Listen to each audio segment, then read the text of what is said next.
Talk to us about what's happening in terms of the US response then beyond the battlefield. They're sanctioning Russia's Gazprombank. Why is that important? Some of these sanctions have been effective, some have been less effective. Is this significant?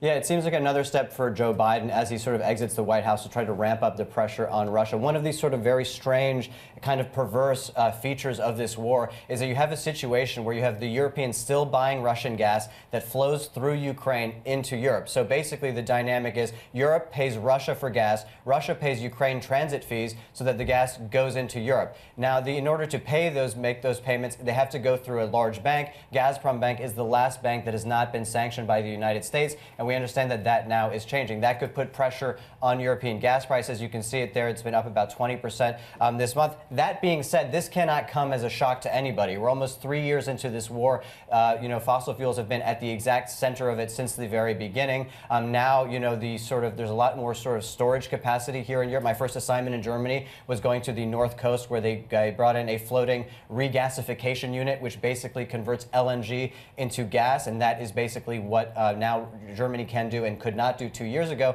That being said, it's been a colder winter. You can see that the storage stockpiles across Europe have been diminishing at a much more rapid pace. But there's also a larger step back here, Tom. This is something that could very much please incoming President Donald Trump, who even before the war, when he was president, would lambast the Germans consistently, saying that he thought it was totally inappropriate that they were buying so much gas from the Russians and that they should be buying it from the United States.